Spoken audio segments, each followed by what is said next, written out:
बच्चों, स्वागत है मेरा यूट्यूब चैनल टंका 03 में। Audio Jungle.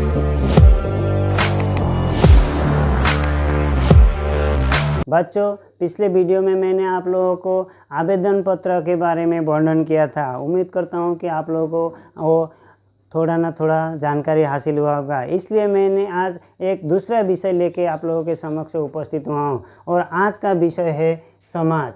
बच्चों, एसएसएलसी एग्जामिनेशन का जो प्रश्न होता है उसमें समाज विग्रह करके समाज का नाम लिखो बोल के प्रश्न आता है। तो अगर आप लोगों को समाज क्या है, समाज कैसे होते हैं, समाज कैसे विग्रह किया जाता है, समाज का नाम कैसे लिखा जाता है, अगर वो बात आप लोगों को समझ में ना आए तो आप लोगों को समाज के बारे में लिखना मुश्किल होगा। इसलिए मैंने आज आप लोगों के लिए समाज लेके आया हूँ। तो बच्चों, चलिए शुरू करते हैं आज का विषय समाज। बच्चों, समाज क्या है, समाज कितने प्रकार के होते हैं और क्या क्या है। अगर वो इस तरह का क्वेश्चन आया तो हम लोगों को क्या लिखना पड़ेगा।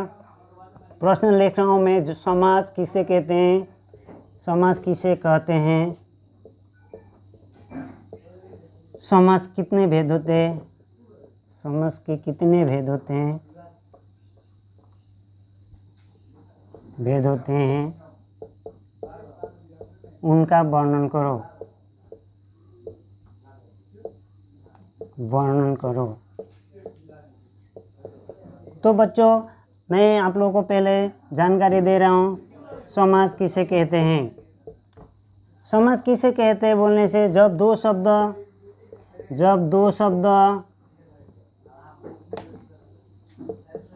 अपने बीच की विभक्तियों को छोड़कर आपस में मिलते हैं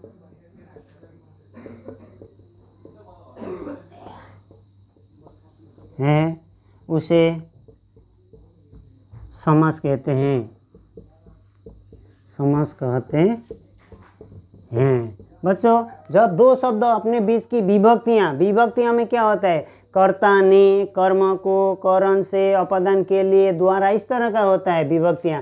तो जब दो शब्द अपने बीच की विभक्तियों को छोड़कर आपस में मिलते हैं उसे समास कहते हैं। एक एग्जाम्पल दिया, जैसे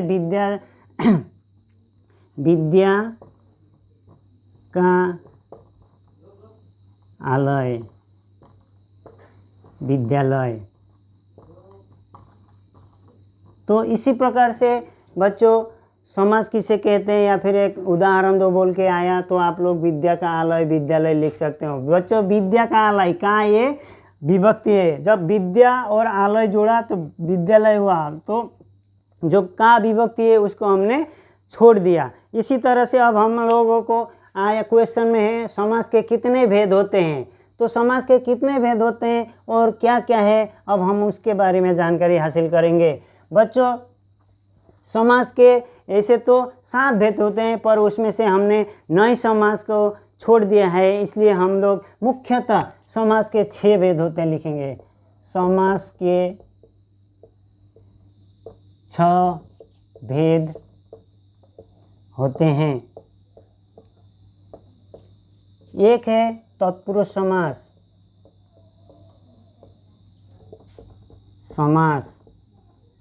दूसरा बहुव्रीहि समास,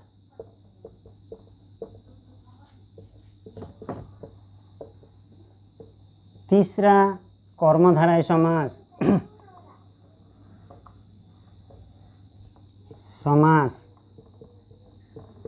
चौथा अव्ययीभाव समास,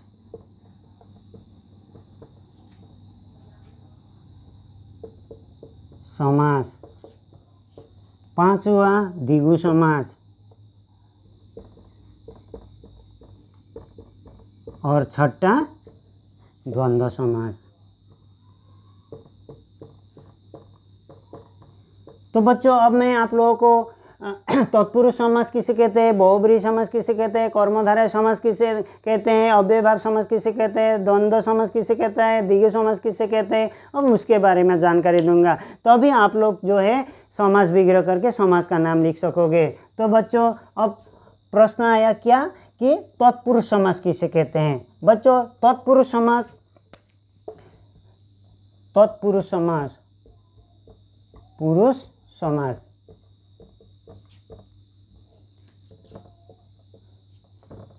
अब तत्पुरुष समास किसे कहते हैं बोलने से हम लोग क्या लिखेंगे, जिस समास में अंतिम पद प्रधान हो उसे तत्पुरुष समास कहते हैं।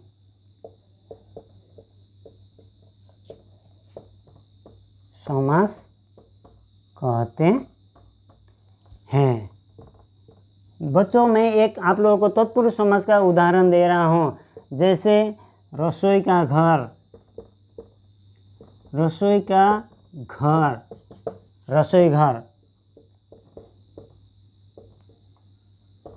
बच्चों इसमें घर मुख्य है, रसोई मुख्य नहीं है, यहाँ पे मुख्य है घर, इसलिए रसोई का घर ये क्या है, तत्पुरुष समास है। बच्चों अब दूसरा क्या था, बहुब्रीहि समास, बहुब्रीहि समास। बच्चों बहुब्रीहि समास किसे कहते हैं बोलने से, जिस समास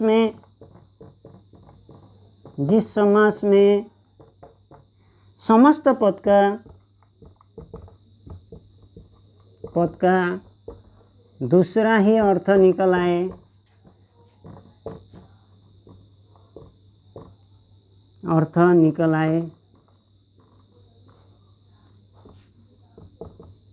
उसे बहुब्रीहि समास कहते हैं।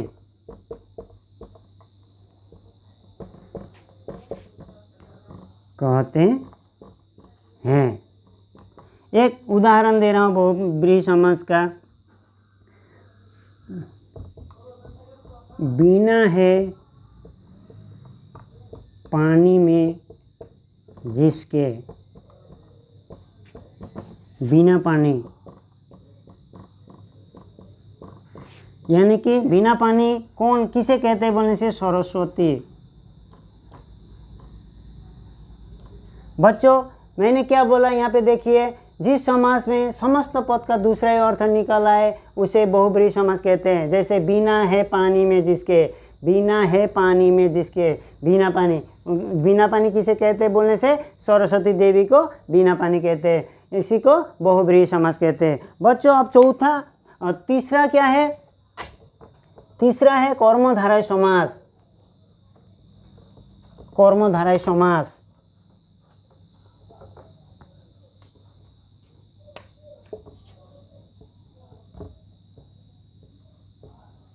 कर्मधारय समास। बच्चों कर्मधारय समास में क्या होता है, जिस समास में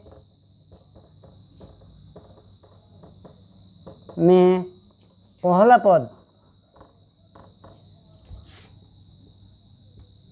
विशेषण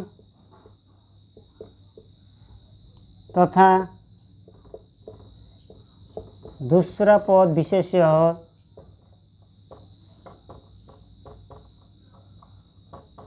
उसे कर्मधारय समास कहते हैं।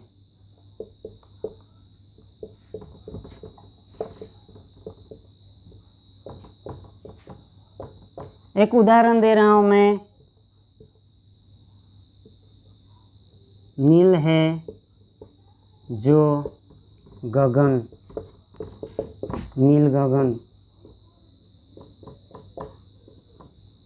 तो बच्चों इसमें नील विशेषण है और गगन विशेष्य है, इसलिए नील गगन कर्मधारय समास है। अब चौथा नंबर है अव्ययीभाव समास।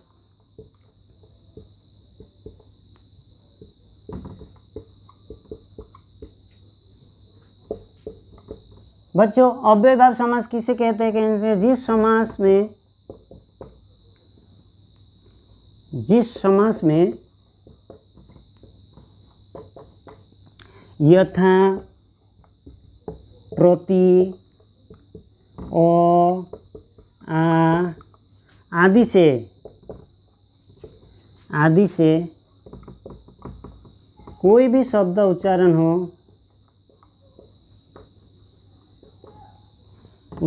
हो वह अव्ययीभाव समास है। अव्ययीभाव समास है। एक उदाहरण दे रहा हूँ मैं, यथा शीघ्र या यथाशक्ति। यथाशक्ति यानी कि शक्ति के अनुसार, शक्ति के अनुसार। मैंने बोला था यथा, प्रति, अ, आ से जितने भी वो शब्द निकल आते हैं वो क्या है, अव्ययीभाव समास। बच्चों अब आते हैं हम 5वां जो समास है वो है द्विगु समास। अब बच्चों द्विगु समास किसे कहते हैं और उदाहरण वो लिखने जा रहे हैं हम। 5वां है द्विगु समास।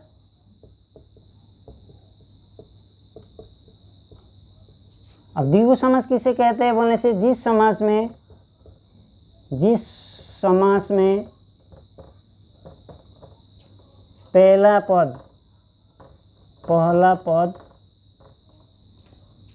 संख्यावाचक हो, यानी कि नामारिकल संख्यावाचक हो, उसे द्विगु समास कहते हैं।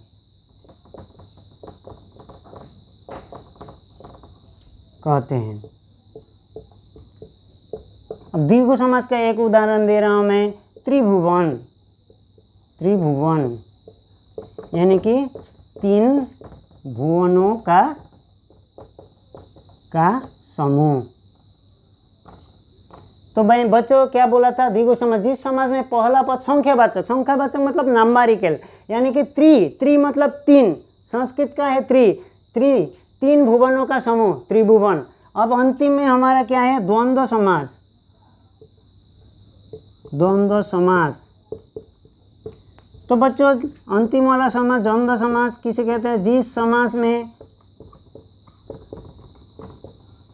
दोनों पद प्रधान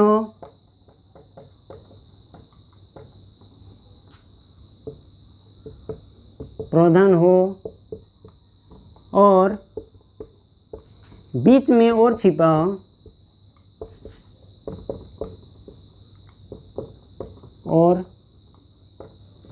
हो, उसे द्वंद्व समास कहते हैं।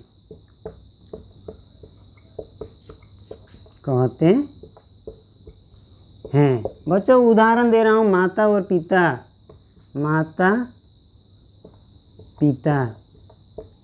तो इसका क्या होगा, माता और पिता। बच्चों ये हुआ द्वंद्व समास। जिस समास में दोनों पद माता और पिता दोनों मुख्य है, भाई और बहन दोनों मुख्य है, राम और सीता दोनों मुख्य है। इसी तरह से जिस समास में दोनों पद प्रधान हो उसे द्वंद्व समास कहते हैं। तो बच्चों उम्मीद करता हूँ कि आज का ये विषय समास आप लोगों के लिए थोड़ा ना थोड़ा बहुत जानकारी हासिल होगा। मैं उम्मीद करता हूँ कि आप लोग मेरे इस वीडियो के माध्यम से थोड़ा ना थोड़ा उपकृत होंगे। अतः अगर आप लोग मेरे नए इस YouTube चैनल पर नए जुड़े हैं तो मेरे YouTube चैनल को सब्सक्राइब करना मत भूलिएगा। मेरा YouTube चैनल का नाम है टंका03। सब्सक्राइब कर दीजिएगा, बेल आइकन को दबा दीजिएगा और शेयर करना मत भूलिएगा।